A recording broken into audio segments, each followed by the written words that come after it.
Welcome to another edition of the Dementia Care Partner Talk Show. Now, here's dementia care expert Teepa Snow and your host, Greg Phelps. Hello and welcome to Teepa Snow's Dementia Care Partners podcast, brought to you by Positive Approach to Care. My name is Greg Phelps, and as usual, I'm joined by dementia care expert Teepa Snow. Our topic today is Teepa's great teaching techniques. Now, you've been at this for a couple of years, and you seem to make things look pretty easy. So where did you get all this stuff? Is there a book I can buy, or do I have to sort of take your brain apart and figure out? And have you ever had any bad ideas? We'll throw that one on the end. Oh, yeah. Well, we've had bad ideas. Yes, I certainly have made some mistakes. I learned how to do this information sharing the way I did when I was working in Girl Scouts a long time ago. And I was asked to train other leaders because I was leading Girl Scout troops and I did a pretty good job. And they said, we would like for you to help other people learn how to lead Girl Scout troops. And we have a formula, we have a way we do it. And that's where, even though I'd been teaching in university and I'd been doing some stuff, I learned about the adult experiential learning cycle. I learned that if we just tell people stuff and I just spout things off, it's improbable that a lot of it gets translated into a person's brain in a way that makes it useful to them.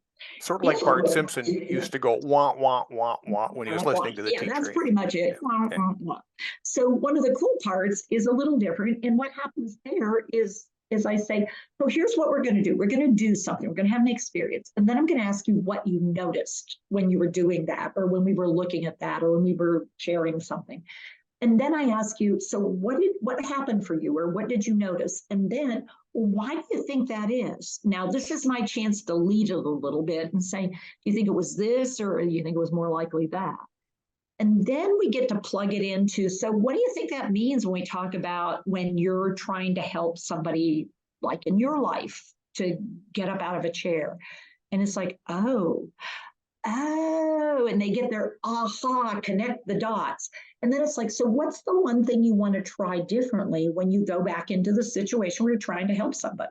What could we do? What was of all the things we did, what's the one thing you want to try out? And it's called application. So that's where I learned, oh, I can't just tell people what I want them to learn. We have to do this together. And it's about a 50-50. Hard work. But how do you get a whole room of people to engage? Because we all have different learning styles. I'm not a reader. I like to do. You like to do things. So you're a doer rather than a reader. And the person right next to you might be a reader rather than a doer. So what I'd say is, okay, so we're going to look at these words up here. And the words are dementia equals, and then there's a question mark. And I'd say, okay, so look at that and think for a second. Dementia is equal to what?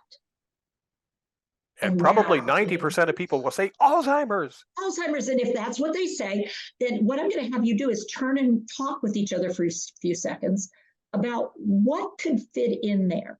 Alzheimer's is the first thing that came to mind, but I want you to come up with 5 different things that could fit in. Dementia equals, and you got to come up with 5. So now I have to think. You do have to think, but you also have to do something, which is I'm giving you this 5. And for those of you who are just listening, I will hold my hand up with 5 fingers extended and say, you got to come up. You got 1, but now you got, and I throw my thumb and I say, now you got to come up with 4 more. Work with your partner or work with your little group and see if you can come up with it. Because what have I just done, Greg, rather than me telling you what are the associations, what are the most common associations between dementia and... So I had an experience by having to actually work with another person and maybe actually engage with them and discuss ideas. And that might imprint in my brain a little bit more than just going, So I'm curious, when you guys had your discussion, how many of the words or descriptions that people came up with were like, wow, that's great. And how many were in a category of how awful? What did you find out? Share with me, what did you come up with? How many were positive and many were pretty negative? So that's my share question about the experience. And then I might say, well, why do you think we have so many negative words about dementia? And we'll process that a little bit. And then we'll say, so if I look at you and I say the word dementia equals and you have dementia, what am I presetting us for? Something good or something bad? What do you think? Well, it's probably, I was trying to find if there was a positive to that, and I wasn't coming up with one. So I think we sort of go to the negative. Yeah, so we go to the negative. So one thing we're going to think about is what's a word we could put on the equals that wouldn't take us there. That's our one job here. And I'm going to give you a new experience. I'm going to give you a set of words and see what you think of these. Dementia equals brain change. Your brain is going to change.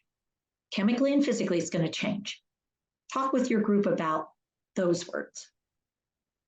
So Now, we've talked about this before, that you were able to adapt this learning style to doing it on a Zoom meeting. Yeah.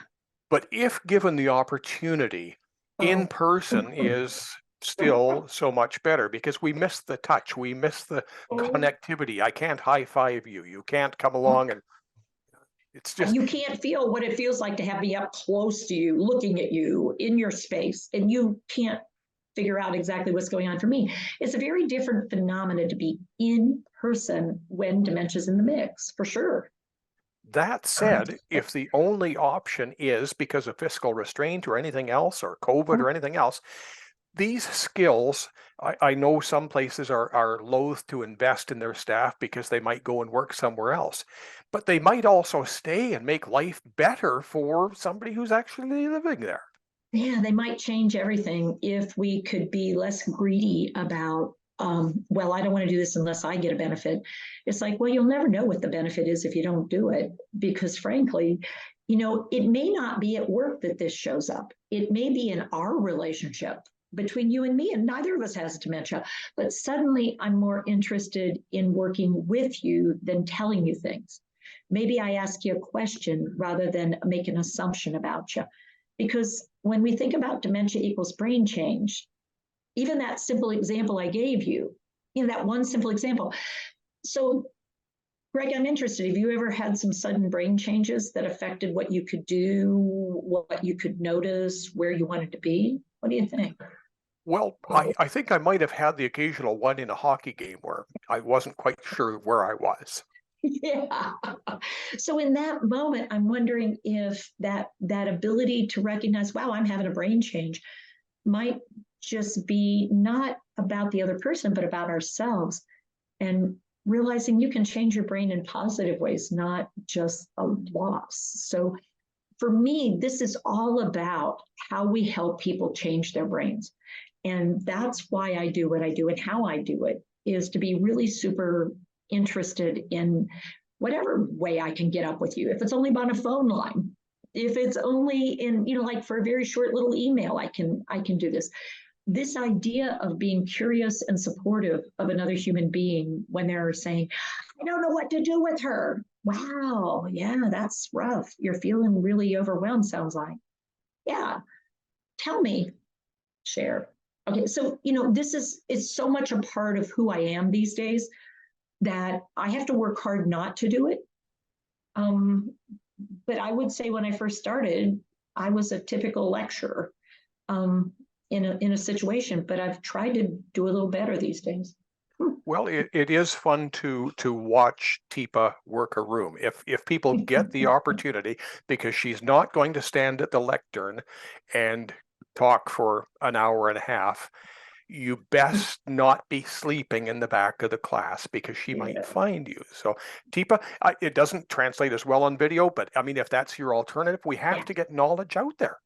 We do, because any little bit might make a big difference. I mean, the number of people when I've done those talks that have come up and said, I found you online, I watched it late at night, and I tried it, and it helped. I was listening to your podcast, and there was one of them. I mean, I know you do them all the time, but there was one that I swear saved my life. Those moments are really intense for me, but they're really odd. For me, it's why I do what I do. One brain, one time, one moment. And yet you don't know where it's going to go next. You never know. Might end up working with Bruce Willis. Teepa, thank you very much. You're welcome. You've been listening to the Dementia Care Partners podcast. For more information on this or any other dementia-related topic, go to teepasnow.com. Hi, I'm Teepa Snow, and you just found our YouTube channel and watched one of our videos. I'm the owner and founder of Positive Approach to Care. Thanks for watching, and if you liked, if you have a comment about, or you would, please share it with people you know. Oh, and if you haven't yet done it, consider subscribing. We'll let you know when the next new video comes out, and you might want to visit our website, www.teepasnow.com, where you'll find other resources as well. See you there.